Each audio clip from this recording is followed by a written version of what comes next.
Hey there. Welcome to the New You Life Pulse podcast, where members go to get a pulse on the heartbeat of our incredible community.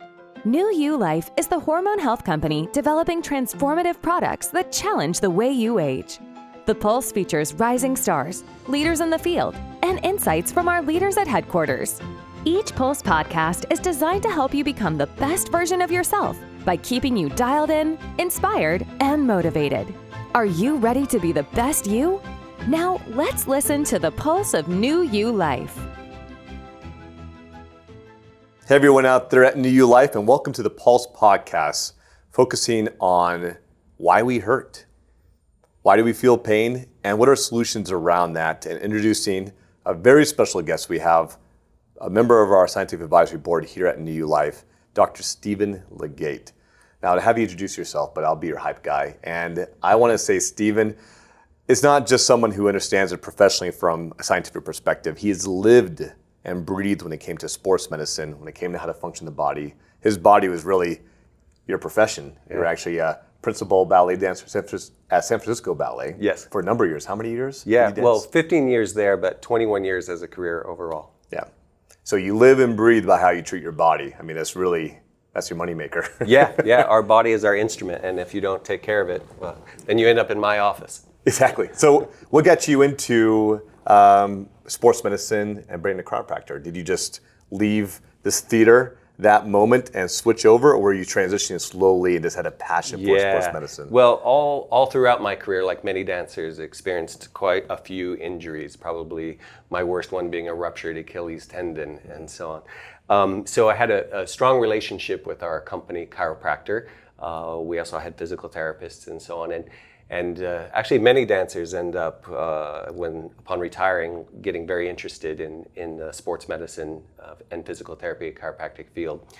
So became close with our company chiropractor, and it just became a natural segue towards the end of my career to go into it. There are many similarities in the practice of chiropractic along with dance. It's physical medicine, and so it was a very natural segue, I would say. So I spent the last years of my career getting all of the necessary prerequisites, science degree, and so on, so that as soon as I retired in 2006, I could go directly into chiropractic college. And now I've been in practice for 13 years. Yeah. So at this point, got quite a bit of experience under my belt, and it's been good. And where have you practiced? So I've actually been licensed in 4 states now: California, Massachusetts, New Mexico, and Utah. We've moved around a bit because my family were still involved in the ballet world, so we've had to move around for that line of work. And in each place I've either worked with other chiropractors or developed my own, started and run my own practice. In respect to the type of clients you see, is it a full range of clients, age groups? Like, who most often goes to your offices needing help to basically get their back straightened? Yeah. Well, presently, I'm seeing in practice a lot of people with pretty severe disc injuries who are trying to avoid surgery. I'm working with another chiropractor at the moment, and that's the model of the practice, so that's what we're seeing. So these are going to be people who are a little bit older, and either have had surgery or wanting to avoid it and have pretty severe disc injuries. So that's predominantly what I'm seeing. Unfortunately, seeing a lot of society that is suffering from the epidemics of obesity and malnutrition, really, and postural syndromes from the modern work epidemic of sitting at a computer and that sort of thing. And then there are a certain number of athletes that I'm seeing as well with traditional sports medicine injuries. But right now, the older disc injury market seems to predominate. And then we say older, what age groups do you usually see? Demographic? Oh, 40 to 60, I would say. Oh, really? Okay. Yeah, right? Because generally the younger population it's a little bit harder to injure those discs and so on. They bounce back better, but it's people in my age group just one wrong turn, look left too fast, look right, and it's all downhill. Who've had more years of abuse and are experiencing the negative chronic effects. Okay. Of that. Now, do you do preventive medicine as well? I imagine for athletes? Absolutely, absolutely. So chiropractic is acute injury care to get people out of pain and back to functioning. And then there's wellness care, which is many studies show that people who see chiropractors and have regular chiropractic care get sick a lot less. Yeah. Stronger immune systems and so on. And then there's what I refer to as performance care, where that's elite athletes that want to tune their body to perform even better. So now, just outside of treatment, what do you recommend for people? Obviously, good diet, good stretching. Is there anything else you recommend for people, whether it be just what to put on their body, what to use, that you're seeing as trends now in the field of sports medicine and in really just full body health? Yeah. Well, there are a variety of ways that people are using in order to maintain their bodies. Like that's a pretty broad question. Yeah, exactly. Yeah. Where do I start on that? So, for instance, topical supplements or products have been popular for a very long time. I would say for athletes, and they would fall into different categories. As of late, within the last 8 years, I would say the CBD has really come to the forefront, and that ties into a bit of the legislative side of things too, because it's been allowed to come to market, and then so there's been a tons of ongoing and new research related to that particular substance, and I use it myself in practice. Oh, you do actually in practice as well. That's great. I have a balm that I use, and I'll be definitely using the SomaDerm Plus in practice as well for a variety of benefits. So I guess, you brought up CBD, and I'm curious, you said legislation has changed it. The people you work with and use CBD in your practices, has there been a mind shift as well, or do you have to kind of go through an education process of like, this is what CBD is, this is why you should use it? There are a small percentage of patients that have some specific concerns, and those might be people that work for the government or that are tested, and they have concerns about some trace element of THC being found in their blood, and so they're a little bit nervous about that. But for the most part, no, I would say that everybody's pretty open to it, and many people are experiencing the benefits of it for a variety of joint pains and skin conditions and so on. Now, can you go into what you view as the benefits of CBD? Why support? I mean, obviously you mentioned SomaDerm Plus, so I'll cite that as well. Obviously, one of our newest products that we have here at New You Life, and it makes kind of the somatropin of SomaDerm, so you have that recovery aspect. Then we have CBD that is there to aid inflammation, pain management. But from your experience, where have you seen CBD work well with? Like what specifically for ailments? Joint pain. Joint pain. Number one would be joint pain. Yeah. All right. Yeah. People with chronic painful knees that are massaging it in on a regular basis. It seems to work very well. Shoulders. I've used it myself on my post-surgical shoulder. Very good benefits there. But yeah, so CBD, it's the main component that has an effect in the body is the cannabidiol. And we mentioned that there's the full and the broad spectrum version of it, one that has minute trace amounts of THC, and the other the broad, which does not have any. So no concerns there. But they react to the CB2 receptors in the body.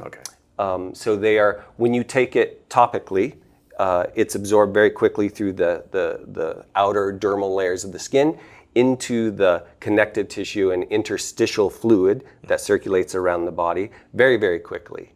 And it finds its way to these receptors. And then it acts to mitigate the negative effects of inflammation that cause pain on free nerve endings and nociceptors and so on. I guess we should go into that too. Yeah, I think we definitely should. Absolutely. Yeah. So, our topic for today is why we hurt and pain. So let's start with pain. So pain is an indispensable part of the human experience. And I think there are some ideas about pain that I encounter it a lot in practice where there's almost this entitlement sense that I should never hurt, I should never have any pain in life, and that the goal is to be pain-free. And that's part of human nature, right? Seek pleasure, avoid pain are drivers. But pain is very important. So you stick your finger in the flame, right? And you get a negative feedback right away that says pain.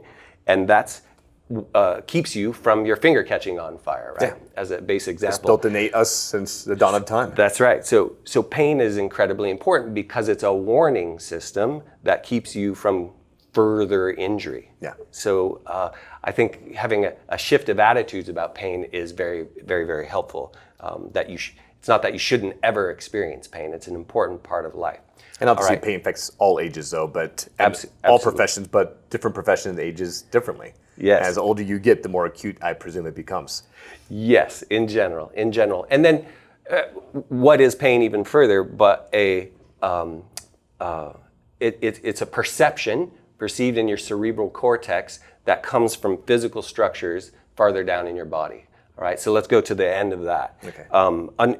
All over our body, there are literally billions of free nerve endings that are called nociceptors, and that process is called nociception. And when those experience some sort of noxious stimuli, like too hard of pressure, burn, cut, any form of trauma, inflammation in the body signals nociception on these free nerve endings. And then that travels a pathway that finds its way into your central nervous system and on up through the brainstem and into the brain, and is perceived by your cerebral cortex as pain. Yes, exactly. And we call that pain. So that's the anatomical process that's taking place, and that is triggered by so many things. So when we go to effect positively pain in order to mitigate its effects, we have two choices. We can take something internally or apply something externally. Okay. Right? And so in the case of like the SomaDerm Plus, we're taking the ingredients that are involved in that, like CBD, arnica, willow bark, or salicylic acid in there. And that's getting absorbed through the outer layers of the outer dermal layers and finding its way very quickly, as I said before, into the fluid and circulating around the body. Okay. So that's one way to get it there very quickly. So that's why rubbing it into the knees and shoulders, et cetera, on a regular basis is so effective, because you're getting direct application to the tissues. Does it take away the pain receptors, or is it also reducing the inflammation as well? So it works on something called the pain gate theory, right? Pain receptors. Pain gate theory. Yeah, the pain gate theory. So nociceptors have very slow fibers that get to the brain. Okay. And this is a little gift from nature, that those receptors are very slow. The receptors from other things, we have these Meissner corpuscles, Pacinian corpuscles all underneath the skin. And when we put something in, for instance, menthol is one of the ingredients in the product. And menthol is a topical analgesic. All topical analgesics work this way, whether it's menthol, capsaicin, eucalyptus oil, etc. And they stimulate those other receptors, okay? And so those receptors have nerve fibers that arrive to the brain much quicker than nociceptors. Okay. All right, so it's this race going up the wires to your cerebral cortex. And they serve different purposes, I believe. Yes, okay. Yes. There are different types of fibers. I don't want to bore everybody by going into That's all right. these types of fibers. But the nociceptor fibers are very slow. The other ones are very quick. Imagine that you have a gate at the base of your brain stem. That's where the pain gate theory metaphor comes in. And it's who gets there first. And so the faster fibers get to the brain and they feel menthol, or they feel whatever the substance is, and they block out the pain reception or the nociception. So that's at the most basic level what's going on with the the temporary relief. So it has that dual role, the temporary relief, but hopefully reducing inflammation as well. So that's where the arnica and the CBD come into play, because these are actual things.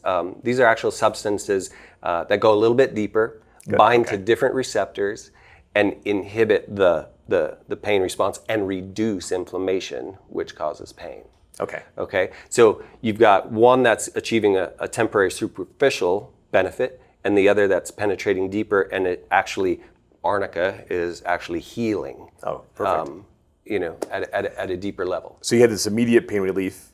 You have this, and then the other aspects, the other ingredients, the arnica is obviously that long-term solution of trying to reduce the inflammation and then adding to that healing process that the body wants to get to. So the inflammation is really just protecting the body. Ooh. Is that the intent, or? No. Okay. So inflammation is a reaction to some negative thing that occurred. Yeah. So in the case you sprain your ankle, there's an inflammatory response. The body floods the area with all kinds of a noxious chemical soup, so to speak, that contains molecules such as prostaglandins and cytokines.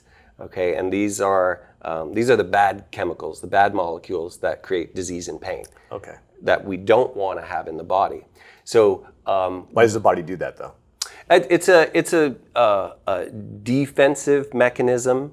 Some would argue that the inflammation is there in order to shut you down, so you don't walk on a sprained ankle anymore, right? It goes, In case you're one of those who are like, just put some duct tape on it, put some dirt. It's trying to tell you, like, hold off a little bit. and in that inflammatory soup, there's blood too, and which is healing. So there's all these things, but you want to get rid of that inflammation as soon as possible when it comes to a biomechanical neuromusculoskeletal injury. Okay. So flushing that out, and that's the job of your body's lymphatic system in order to take that edema away, filter it out.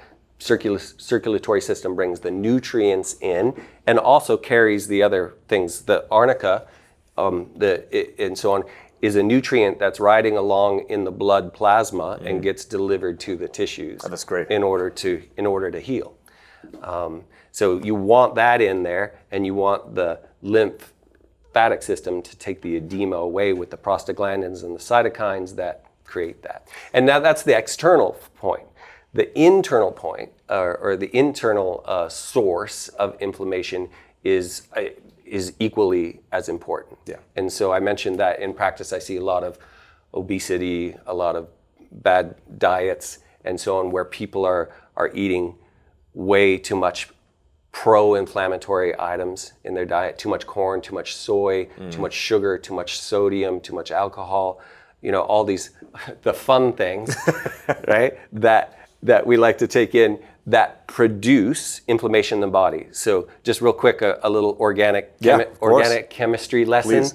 So when we take in these pro-inflammatory products like omega-6 fatty acids and the corn and the soy, etc., they travel through something that's called the arachidonic cascade. So they create arachidonic acid, which goes through these mitigating enzyme-assisted chemical reactions that at the very bottom of the chemical reaction produce a prostaglandin and a cytokine, which causes disease and pain.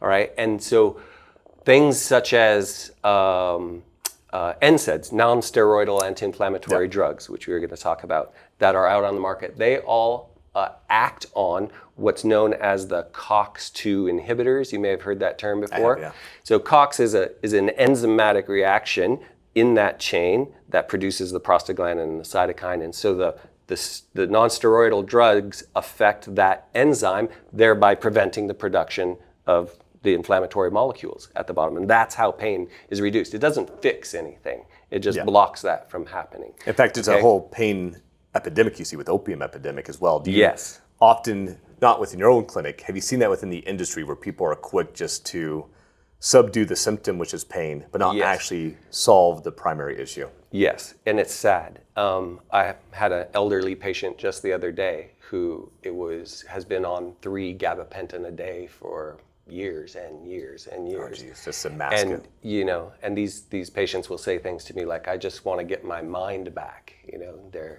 They're locked into this negative cycle of effects of opioid drugs and so on. And those are really the two, right? We're dealing with opioids on one side, and non-steroidal anti-inflammatory drugs, or NSAIDs, on the other side. And those are your two options that are out there on the conventional marketplace, which both have their major drawbacks, obviously. Another close person I work with actually just came in, was diagnosed with this massive ulcer in her stomach. She's been doing 800 milligrams of ibuprofen a day for years, and it's burned a hole in her stomach and her intestines. Does that ulcer? Or does it?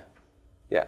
So these have very, very negative consequences to them, chronically used over time. And we have other things that we can take that have no negative effects. All right.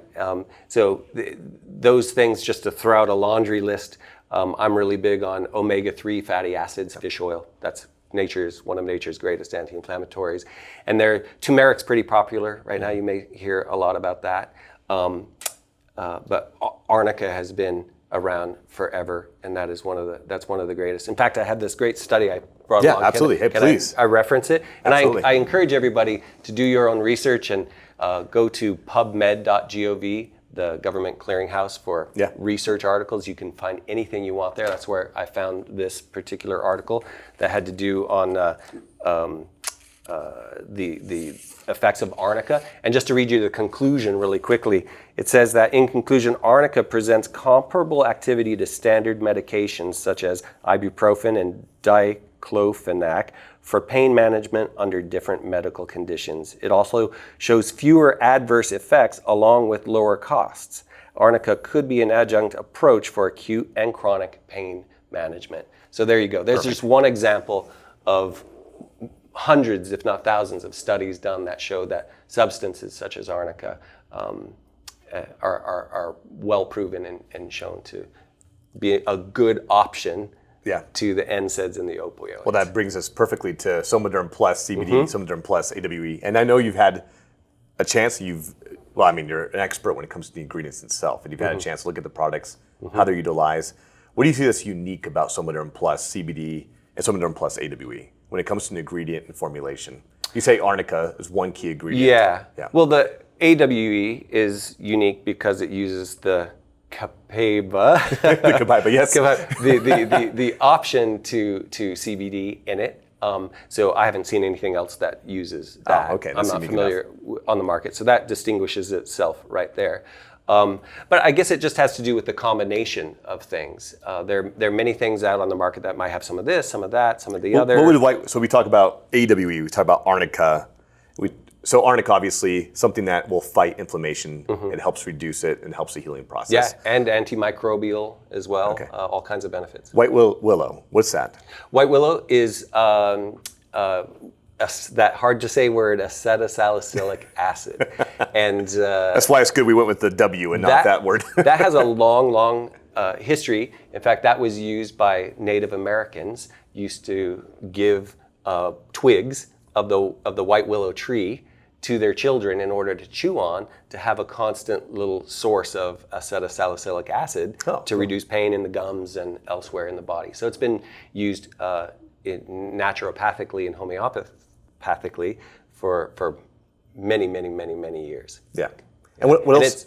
It's just only since the advent of scientific studies that they've been able to prove and to show why it has the positive benefits it does. And any other ingredients you've seen or recognized, you're like, this is something that is unique that I haven't seen in the industry when it comes to pain management? Well, I guess what's unique is the combination of them. Okay. So when you're using the plus, for instance, you're getting the CBD and the arnica and the willow in a delivery method that's going to get it into the tissues quickly. Important to note that it's necessary to use that consistently over time too. As with most natural approaches, there's a saturation point that needs to take place. You use it over time and then experience the benefits. I always think of opioids NSAIDs as the nuclear warfare approach, and the natural as the conventional warfare Makes approach, sense, yes. right? So Scorch earth, or at least... yeah, it's necessary to have these other things in your body over time in order to experience the benefits.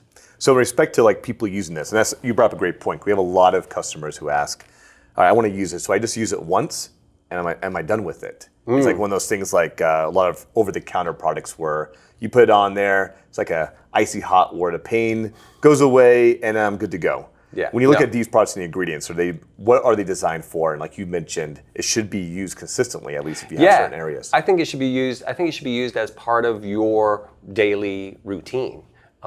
I'm assuming that you want to have less pain every day. Nobody wants to have more pain every day. And so the things that reduce chronic and acute pain, you want to have part of your routine, like brushing your teeth and everything else that you do, right? Especially as an athlete, when you're preparing for your activity and you've got some nagging tendinitis or what have you, then I highly recommend that you can use it multiple times a day. Okay, great. In order to prepare your tissues for the activity, whatever it is. Or if you're a person, I see people with fingers all crooked from arthritis and you can't use their hands. I'd be rubbing that in my hands multiple times a day in order to reduce the osteoarthritic effects in your hands. And there's no concern about overusage when it comes to that, is there? Or I'm not aware of any. like if you just did treatment on your hands, like it's not like I got to wait a week. It's more like, again, that's continuous care to let your body recover. Not with these particular components. These are, as far as I know, there's no upper limit on them. They're safe to use repetitively on a daily basis. Just a note to be careful to always wash your hands afterwards. Of course, and don't be touching your eye or anything else that you maybe don't want a little extra sensation on.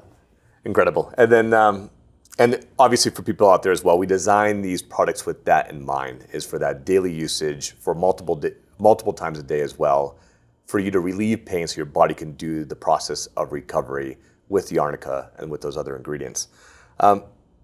Now, we talk about pain, but is there a way we sometimes have people say, well, I have no pain at all. I don't experience that whatsoever. Well, good for them. but they might be lying. Exactly. I hear that, I'm like, really? Then also I'm like, I imagine there's signs based on your activity level that you can still use products to help prevent possible pain. It's like, great. Is there a way you can sustain that? So in your practice, being a chiropractor, do you have people going there like, who wait for their backs to really... Many. Yeah. Do you have people who are proactive in that too? Yeah. Like, okay. So I'm convinced that just human beings in general are hardwired in very distinct ways. And some people have incredibly high pain tolerance levels. I think you're probably one of those people. And those are the ones that, like you're mentioning, that I don't have any pain, and God bless them. And that's not me either. I think I'll bathe in this.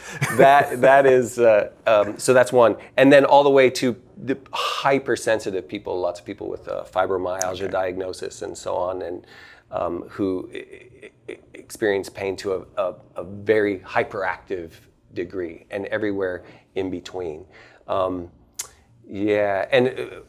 In practice, I'm going to see more of the people who experience the pain, obviously. What recommendations, I mean, obviously I don't want to say have people not go to your practice, but when you look at the younger demographic, people in their mid-20s who are big in athletics, what would you give for recommendations there for preemptive treatment they could do on their own body? So again, they're not limped up on your table, having you treat them and kind of work them out. Yeah. What do you recommend? Gosh, it's a whole paradigm approach. And the younger you are, when you apply it, the better off you'll be later in life when it's a little too late and the osteoarthritis has manifested and the fibrosis of tissue has manifested and all of that. So it's this all-encompassing thing that has to do with the physical component of your postures, your biomechanics, your rate of exercise, and so on. So those are external physical factors, and then your internal chemical nutrient factors, what you're putting or not putting into your body that promotes inflammation or decreases it, provides the nutrients you need for strong bones, especially young ladies, to prevent osteoporosis later in life. and so on. It's balancing those external and those internal factors as soon as you can in order to limit. Everybody's going to have some level of chronic pain as they age, but in order to limit that. And the worst thing I see is this upper cross syndrome because of everybody that works at computers, we're all digital 8 hours now. a day. Yeah. And so it's a modern epidemic, postural syndrome, that leads to chronic pain. So it's about living mindfully and intentionally about what you do with your body. Now you get me thinking about my posture actually now. Yeah. I'm trying to think, am I doing it right? Yeah, everybody raise your monitors up so your eye hits the middle of the monitor when you're sitting at it. That stuff, yeah. So that your chin is not down. You see people with that on the back of their necks as well. Oh, just painful for that. So you brought up a good point too before, because you talked about, often when we talk about SomaDerm Plus, we're talking about a reactive solution to somebody experiencing pain. But you mentioned actually for athletes, like right before they engage in exercise, Yes. that they should actually be applying possibly a solution like SomaDerm Plus to their joints, because then you're getting two benefits that way, or three. You're getting the topical analgesic, which is removing that superficial pain. You're stimulating circulation, right, which preps the tissues, and that brings it in. And then there are deeper receptors in the body that you're through pushing a little bit harder, that you're activating, that also limit pain and increase range of motion and all of that. So yeah, I mean, when I was dancing for a living, every day I was rubbing something into tendonitis or what have you. And you do it right beforehand. Yeah. Go through the exercise, cool down, and as post part as of well. as part of your preparation, right? And then there's always post-exercise. There's often that stasis that happens and things stiffen up. That's another opportune time that you can apply something such as the Plus in order to. Fantastic. Yeah.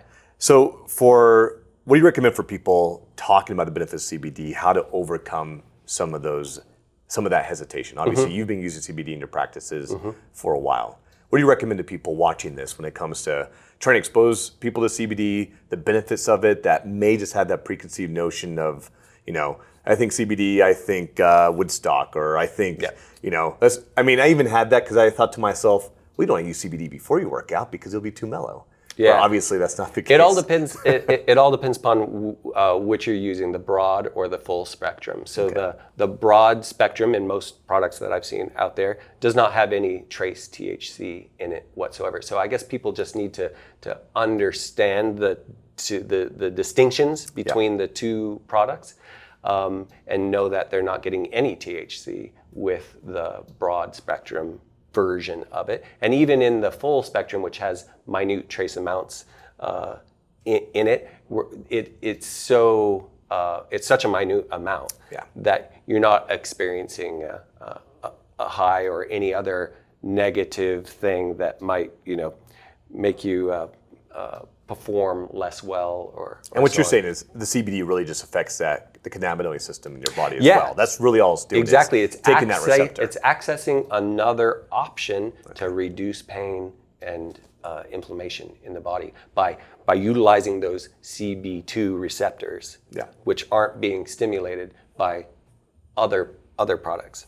And even with SomaDerm Plus AWE, there are other ingredients that can aid in suppressing those receptors as well. Yes, so the Capaba, that's a hard one to say. The Capaba. We just talked about it earlier where we heard 4 different pronunciations of the same word. So that's in the same family. It's in the same cannabidiol family as CBD. So it's going to address the same receptors. And so there's some discussion out there about whether it's equivalent or maybe even a little bit better. For some people. So it's an either or based really on that individual. Another thing to remember for everyone is that every human being has biochemical individuality, and we're all going to respond differently to different substances and to different degrees. So for one person, maybe the Capaba option will affect them more positively than the traditional CBD option. Try both. Yeah, fantastic advice too. I love that. You said, what was that? individuality was a biochemical individuality. You're just coming up with so many great lines there. What the other one you mentioned with pain was the Nociception? No. The fence or the pain gate. Pain gate. There you Yes. go. The pain gate. Yes. Which receptors get up there faster? Right. Yeah. Yeah. Pain gate theory again has to do with the speed with which the pain receptors arrive at the brain to be interpreted as pain, and you're just blocking that. That's one of the unique aspects of the formulation here. Then is all right. We're going to take care of that. The immediate pain that you may have, subdue it a tad bit. On top of that, the ingredients are mixed in there that it should have solutions for your body to help recover. Yes. And that's what makes it unique is reduce the pain, defeat the pain, and then also help your body recover so you can get back out there. And also preemptive, which is another aspect. And I would say heal. And heal. Help it to heal. So you're getting the best of both worlds. You're some immediate relief and then delivered a compound that's going to actually heal tissues for more long-term benefit. Now, where do you see the trend going when it comes to pain management? Obviously, the opium epidemic is still severe, and hence one of the reasons why New Life came up with these products is trying to address that in a more natural way. But looking forward at the trends, do you see CBD becoming more prevalent? Do you see individuals having more natural solutions, or is it just it's at a point now that we're just going to have to kind of face it until there's something more severe happening? Gosh, I think that as the evidence continues to pile up and the research is done, because CBD research is lagging behind because it's been suppressed for legislatively for so long. Yeah. But now that's wide open, but it takes time for these long-term studies to be done. All right. And so that's coming out literally as we speak. And again, you can go to pubmed.gov and research these things and see the benefits of them. So I think that as that evidence improves and more research is done, that there will be even greater acceptance for that as an option. Unfortunately, the profit motive is the pharmaceutical industry dominance, I think, is likely going to continue. They have a motive. It's our sicker job. You can be, the more profit they make. So it's tough to have people heal naturally as well. So I don't think it's in their best interest. From a financial perspective. So it's our job as holistic alternative practitioners to just get the word out, and one person at a time. Great. And we have a couple more questions before we have to wrap up. And I could talk to you probably for 2 hours on this topic, because again, pain is something, and I love how you put it. Oftentimes you try to deny it, but you should accept it. It's just a way of your body communicating to you of whether your body's in harm or may be in harm. It's trying to tell you something. Exactly. Another example, you have right lower quadrant pain. Oh, what's that? You go and you find out you have appendicitis. Boom, get it. Like that little bit of pain just saved your life. Yeah. So pain's not bad. It's there for a reason. You just got to listen to it. It's like a language you have to express. Yeah. Obviously, you don't want to punch yourself when you respond back to your body, but listen to what your body's telling you. From that aspect, when we think about pain, we think about how people handle it. What other recommendation do you give when it comes to nutrition? And you talked about body posture, which is fantastic, the mechanical part. You talked about omega-3, just fish oil. In aspects of ages, can you kind of give us a highlight of, like, in your 20s, you should be mindful of this. In your 30s, be mindful of this. 40s and 50s, like through the decades. Because you see a large plethora of people. And I don't want you to go too broad, just be like, I see this most often in people in their 20s. They think they're invincible and they do this or whatever it may be. Yeah. Binge alcohol. Binge alcohol? Oh, really? Okay. Sorry, everybody out there. If you were drinking right now, presently, if you're 20s, put it down. If you're talking about the younger, I would say in all the decades, you should be doing all the same things. Okay. But there are some, for instance, for young women, that's a little bit more important, and that includes the calcium, vitamin D, weight-bearing exercise, because the bones that you develop up until you're 18 as a lady, that's what you have for life, that bone density. And it only diminishes from there for all human beings. So that is absolutely key. So if nutrition is insufficient in adolescence, especially for women, it will have much greater negative impacts later in life. So in that period, I would say you have to be extra diligent. Extra diligent. Both of your nutrition, everything. But otherwise, it's the same for everybody. Limit the pro-inflammatory foods that you're eating. Supplement with the things that mitigate, like the omega-3s, the turmeric, the arnica, which can be taken internally as well, and the CBD and so on, the things that are known to combat and decrease the inflammatory things that, truth be told, we're all going to eat, right? Yeah. At some point. So moderate that, raise the supplement level in order to mitigate the negative effects. So as you head to most often when you see that patients, when they hit a certain age, they should be on the lookout. Like for myself, I'm in my 40s now, early 40s. Mm-hmm. Too late. Too late? Okay, there you go. No, you're good. Oh, good, okay. Every stage of life has a possibility to be the best stage of your life. So, but when it comes to treatment, for example, would you say, okay, most of the patients I have, obviously when they're much older, there are a lot of other factors to keep in mind. That when you say, okay, when you hit, like for example, you're saying with women, at the age 18, their body and bone structure, the density is pretty much what it's going to be at for the rest of their life. And that affects by their nutrition, puberty, so forth. How about with men? We talked about with HGH production. It starts to reduce at the age of 35 approximately. Yeah. That's just for normal HGH production. That's why we have our other products like SomaDerm. But when it comes to pain management, when does that start occurring in men where you kind of see that plateau and you start to be like, all right, men are starting to, other things are starting to break down?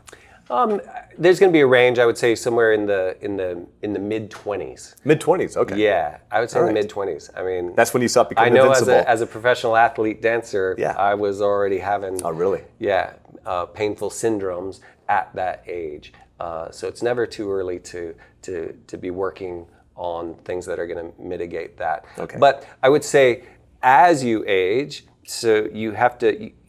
The tendency is want to do less, and you actually need to do more. You need to be more diligent about keeping on moving. You need to be more diligent about the things you're putting into your body. As you age, for men, increase protein in order to have the amino acids to build back the muscles, because you're losing muscle tissue, and other hormones are decreasing as well, testosterone and so on. So, having small trace amounts, I believe, that are in the SomaDerm, for example, is one way to slow the degradation. That's great. Okay, because I like that you say mid-20s too, because you're right. I mean, I think you know it more than anybody else, because as an athlete, you're peaking your body at its highest capacity in that duration of what it is capable of doing. So I think a lot of people realize, these, SomaDerm Plus, these products, they're really for like 55 plus. No. Okay. No. I would have no problem with an adolescent patient or athlete who's experiencing tendonitis, a soccer player with a hip flexor tendonitis or something like that. No, absolutely. You can have benefits in adolescence too. Let's switch off the science. Let's go to family. Okay. And you have a whole family of athletes within your house, correct? Yeah. So my wife was a famous ballerina, Evelyn Cisneros, for first Mexican-American prima ballerina in the country. Pretty astonishing. I've been giving her these products to try. She's my guinea pig. There you go. My guinea pig. Here, honey, try this. Let me know what you think. And so on. And she's still active in the studio as of today. Yes, teaching, and a daughter who's going to college to play basketball.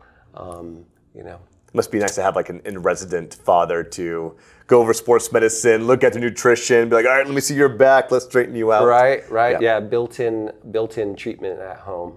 Yeah. What advice do you give to your own family when it comes to, obviously, I mean, you've kind of talked about advice from a very broad spectrum though, but like from Evelyn going to the studio, same thing when it comes to, hey, make sure you kind of treat your body before you're in the studio, start working out. Preparation. Preparation. Yeah. Okay. Yeah. Preparation before the actual activity.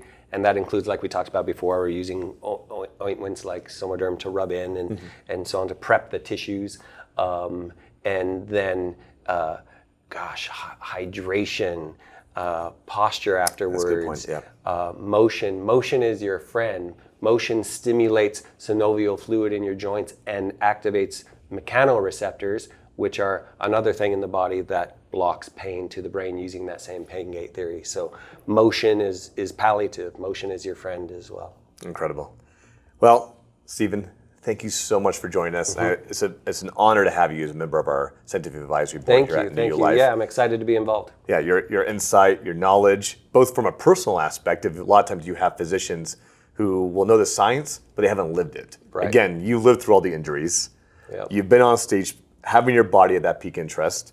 Your family is all within that, using their body to get the most of their life. When it comes both for basketball, when it comes inside the studio.